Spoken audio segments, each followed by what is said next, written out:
Hi guys, it's another vlog continuation for my vlog. For my mukbang vlog. This is the part 2. So ito na lang yung natira. At ito pa yung kanin ko. Nabisi ako kanina sa pagchat-chat. Di ko na malayan. Lagpas na yung time ko. Sayang naman di ba ako tapos kumain. Parang may pang primer pa ako. Ay naku, buhay. Ito na lang ginagawa ko kasi hindi naman ako lumalabas eh. Kain na lang. Tsaka laro ng games. Nan.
Magawa ko ng pang primer at the same time nagla-live ako sa isang CP sa Popo. May nako pa. Ano nilang pinapasok ko.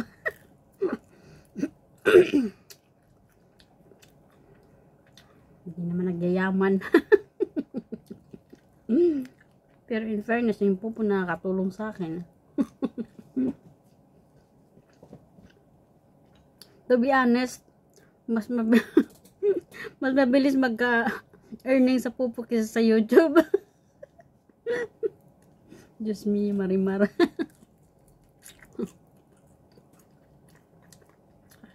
Sa Popo, pag naka 100 points ka na, may 500 plus ka na agad. Sa YouTube, abutin pa ng year. Especially kung tasking lang, I mean, yung prime to prime lang ang ginagawa. Ay, naku, huwag ka nang umasa. Nabuti ng decade. Pero nang hinayang naman ako kasi monetize, dalawang channel, sayang din eh.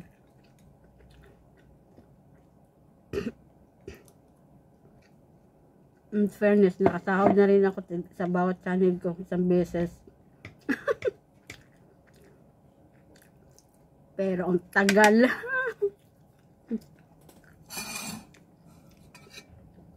If I'm not mistaken, 2 years bago nakasahod.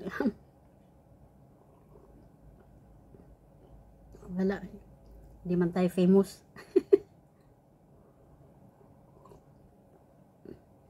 Tapos magkano lang ang earnings sa Prime. Diba? Pero okay na rin yun. Kasi sa wala. Baga, libangan lang naman. Tapos, yung memories na lang. Yung sa mga ina-upload. Well, sa akin naman kasi.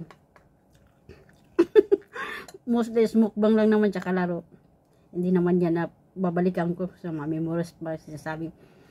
But although, pag nagbakasyon ako, yung mga bonding moment ko sa family ko, kasi ina-upload ko din sa YouTube. Yun lang mababalikan ko na memories. Kaya ako na rin.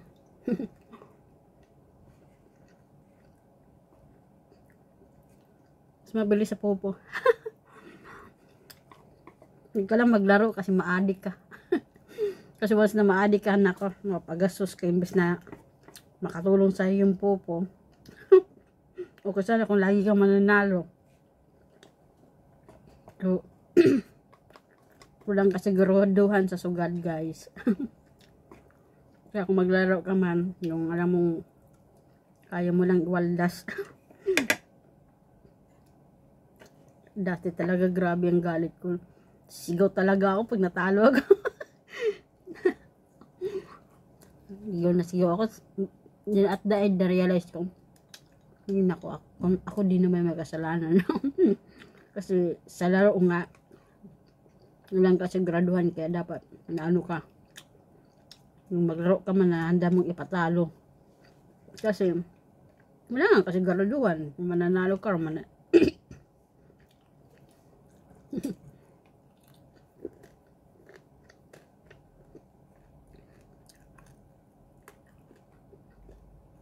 ang lalaro ko pa konti-konti na lang.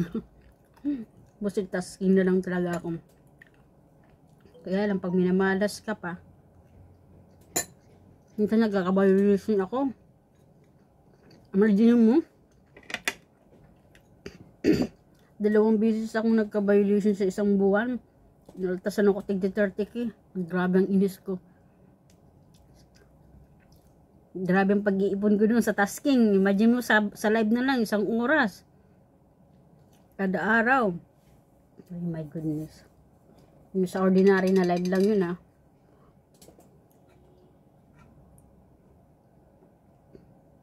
Isang oras. Paano kung yung live mo is 2 hours or 3 or more than that.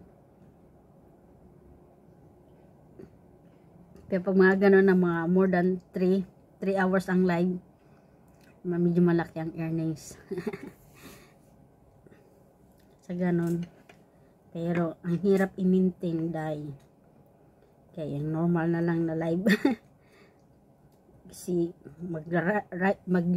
tumaas ba yung level mo, tapos yung live mo ng ilang, sabihin pa natin 1 week or 5 days, after nun, pag wala ka ng pang trade, nga ka na ulit, back to ordinary ka na lahat, back to normal na live tasking ka. O diba? Ay syempre, bawat trading may kaltas. Di man buo na maano mo, may transfer mo ba sa'yo pag nakapag-trade ka. Kasi may mga kaltas, may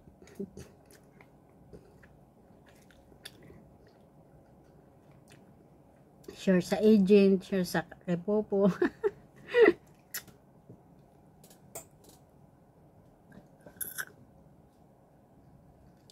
Yung na-trade mo, hindi buo talaga, like makipag-trade ka ng 1,000, ang papasok lang sa'yo 700 lang. 300 ang kaltas.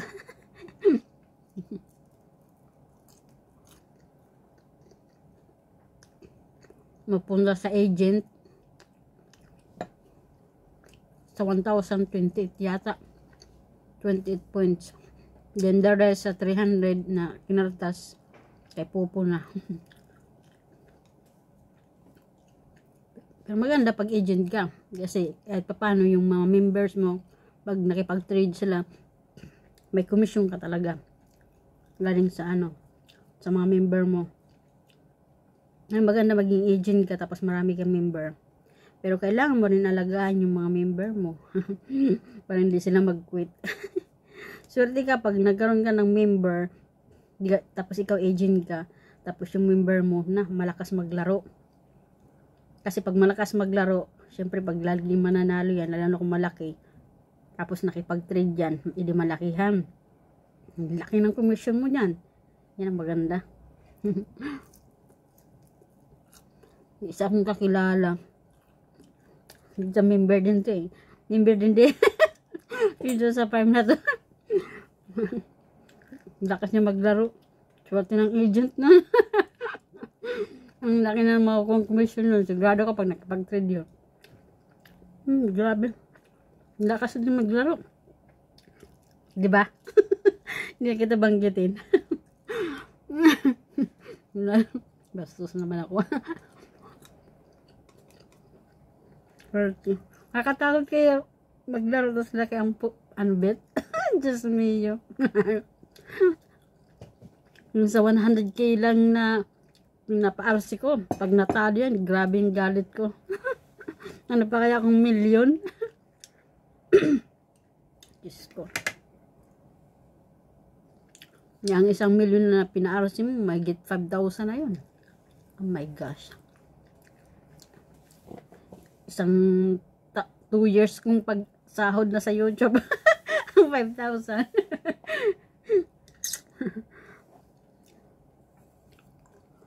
Tagal.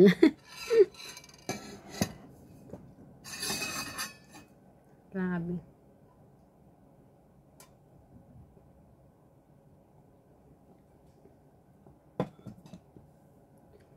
Pero maganda yung iba talaga kasi pag malakas di talaga ang earnings nila sa YouTube nila.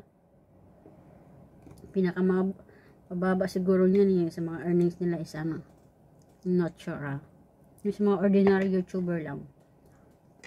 Baka pinakamababa na sa kanila is 6,000. Sahod. Imagine mo yun kung monthly yun, ganun no? Ay. Hayahay.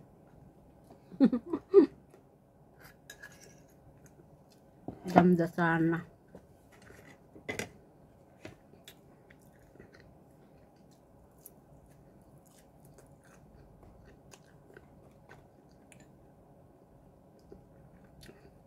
Pero kung wala, maano ka lang na YouTuber ka, mababa. Dekada.